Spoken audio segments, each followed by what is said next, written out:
हजारों फूल चाहिए एक माला बनाने के लिए, हजारों दीप चाहिए पूजा की थाल सजाने के लिए, हजारों बूंद चाहिए समुद्र को बनाने के लिए, लेकिन एक नारी ही काफ़ी है घर को स्वर्ग बनाने के लिए।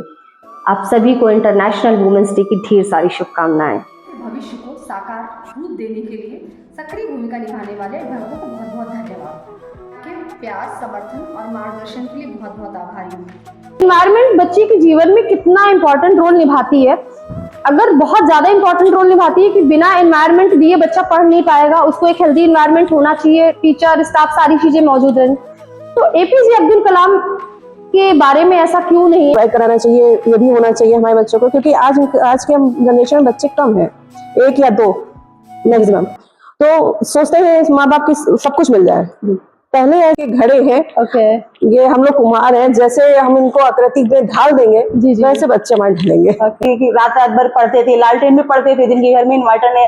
तो माहौल बनाना तो आजकल हम दे रहे हैं बच्चों को कि इनको कोई चीज की असुविधा ना हो। बाकी जिनको पढ़ना है वो अगर आंगनबाड़ी में पढ़े, गवर्नमेंट स्कूल में पढ़े या प्राइवेट स्कूल में पढ़े, वो अपने अगर उन्होंने माइंड सेटअप कर लिया कि हमको पढ़ना है, हमारे बच्चों को पढ़ाना है, हम लाख चाहते हैं अच्छी किताबें, अच्छा स्कूल प्रोवाइड करवा देते हैं बच्चों को, लेकिन अगर बच्चे नहीं स्टैंड है तो वो नहीं पढ़ सकते हैं। क्या आपको लगता है कि छोटे बच्चे भी शुरू से इतने अवेयर हो जाते हैं या उनको माहौल देने की नीड होती है? जिस चीज में उनका फोकस हो उनमें पेरेंट्स मतलब उनके साथ सपोर्ट करें। जी तो उस चीज के बारे में और नई चीजें सीखें, क्योंकि बच्चों को ये एक ऐसी एज होती है कि उन्हें सिखाना नहीं पड़ता, वो ऑटोमेटिक मतलब उनका दिमाग मतलब माइंड ऑटोमेटिक चलता रहता है, वो न्यू एक्टिविटीज ऑटोमेटिक करते रहते हैं, इसलिए उन्हें एनवायरमेंट की जरूरत बहुत ज्यादा है। प्लांटिंग वगैरह है, जैसे आप कराती ही हैं, तो ये सब चीजें से उनको बहुत सारी चीजें सीखने को मिलती है। जैसे बच्चे घर जाते हैं तो मम्मा आज मुझे प्लांटिंग करनी है क्योंकि आज मैं स्कूल में कराया, फेस्टिवल के बारे में बताया गया चीजें। तो ये सब चीजें अगर उन्हें पहले से उस चीज के बाद, जैसे होली है, दशहरा, दिवाली है, वो बताया मैम ने बताया था ना, एक्टिविटी हुई थी ना,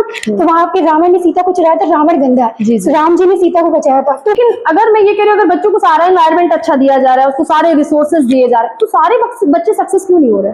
नहीं, खाली पानी नहीं देते हैं, कुछ लड्डू या कुछ भी देते हैं, तो छोटे बच्चे देखते हैं ना वही कि हमारे यहाँ कोई आया तो पानी या चाय। तो मेरा बेटा है जैसे अभी वो 5 ही साल में चल रहा है, 4.5 साल का है, तो वो जाता है, बड़ी मम्मी कोई आया है, अंकल आए हैं, लड्डू दे दो, पानी दे दो। उसने हमारे आचरण से सीखा, हमने नहीं सिखाया उसको। बिल्कुल। तो वो बच्चे जैसा आप आचरण करोगे वैसा सीखेंगे। तो जो एक 5-6 साल की जो एज है, उस समय हमें ये ध्यान रखना है कि हमें अपने आचरण को कितना सीमित, संयमित और कितना अच्छा बनाना है। नेचुरली बच्चा वैसे ही बनता है। मेरा बच्चा, मैंने उसको घर में 8 महीने के लगभग हो रहे होंगे जुलाई से, मैंने उसको कुछ भी नहीं सिखाया। हमारी दीवारें पूरी घर की चारों तरफ रंगीन है, 1 2 3, और उसकी मुझे जब वो लिखता है, हाँ जब वो अपना ध्यान केंद्रित करके लिखता है, हैंडराइटिंग भी उसकी बहुत अच्छी है, सब आपकी देन है। मैंने घर में सिर्फ उसको बस दीवार थॉमस एडिसन को जब स्कूल से ये कह के निकाला गया कि आपका बच्चा बहुत शरारती है, पागल है और बेकार है, क्योंकि वो सारी बटरफ्लाई को क्या किया, उसने पीस करके और पी लिया, बीमार हो गया। उससे तो सारी बटरफ्लाई फ्लाई करती है, मैं भी इसको पीऊंगा तो मैं फ्लाई उड़ने लग जाऊंगा, तो उसने सबको पी लिया और उसके चक्कर में वो बीमार हो गया।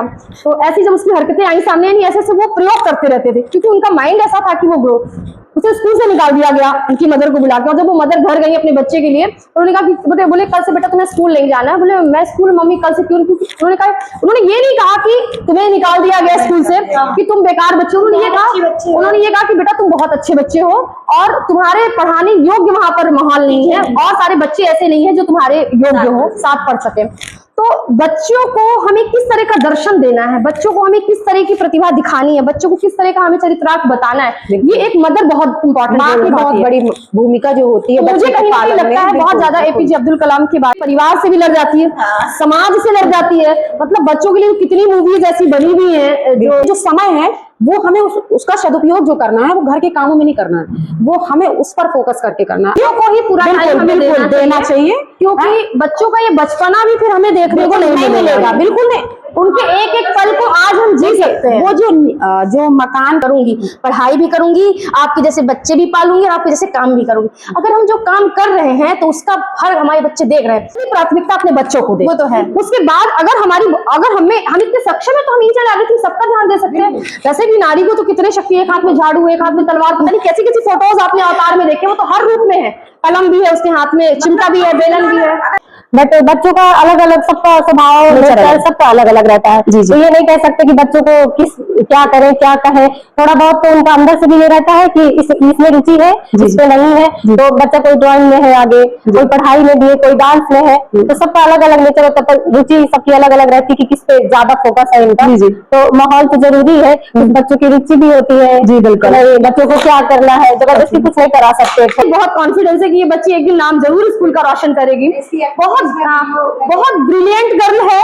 ईच मतलब कोई भी चीज को सिर्फ गाइड करना पड़ता है, बताना पड़ता है और प्रॉपर फॉलो करती है। जो इंस्ट्रक्शंस आप दीजिए, इंग्लिश मोस्टली मुझसे पढ़ती है, ग्रामर में मेरे पास आकर के पूछती है, पढ़ती है। खुद से बहुत लोगों को इनवाइट किया हुआ है एज ए वॉलेंटियर। डैफोडिल्स के लिए बड़ी प्राउड की बात है कि वो एक ऐसी फीमेल्स का साथ उनको मिला है जिन्होंने बच्चों के भविष्य को बनाने के लिए, हमारे ही बच्चे डैफोडिल्स जब आ जाते हैं तो हम उन्हें यही, कोई भी कभी भी कुछ भी कहा है कि बच्चे को ऐसे करिए ऐसे करिए ऐसे करिए, तो मैडम ने इसको निगेटिव नहीं लिया, इसको पॉजिटिव लिया। ये अच्छी सुनती है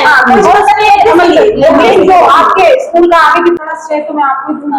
आप विद्यालय चला रही हैं, स्वयं आप देख रही हैं, और जब तक आपका फोकस रहेगा मुझे लगता है बेस्ट होता है। लेकिन ये मतलब फुल आप दे रहे हैं बच्चे को, थोड़ी ना वहाँ प्रबंधक या जो वहाँ का हेड होता है वो बैठ गया था, वो प्रिंसिपल को अपना बच्चा जितनी अच्छी तरीके से हम पाल ये स्कूल आपके लिए बिल्कुल आपने खोला है और आपको लग रहा है ना कि आपको कहाँ तक ले जाना है, तो आप पूरा बैठ के स्वयं दे रहे हो, देख रहे हो, सब जज कर रहे हो, तो वो सबसे बड़ा जो योगदान है वो आपका है। इनको थैंक यू बोलूंगी, इनको थैंक्स बोलूंगी, बिल्कुल इनकी वजह से टीचर्स भी करेंगे अच्छा निश्चित तौर पर, लेकिन वो जो और अच्छा कर पा रहे हैं वो आपके टीचर्स भी मेरे पास कि मैडम और टीचर्स एक्चुअली हम पेरेंट्स से कोऑपरेट करते हैं। जी वो कोऑपरेट करती है तब हम आगे बच्चों को बहुत चीजें पॉजिटिव में लेती है। जब हम सब बच्चों का केयर यहाँ बहुत ज्यादा होता है, ये तो हमने देखा, बहुत ज्यादा ध्यान दिया जाता है। मैं अपने सभी वॉलंटियर से ये रिक्वेस्ट करूंगी कि वो स्कूल को आगे बढ़ाने में सक्रिय भूमिका निभाएं।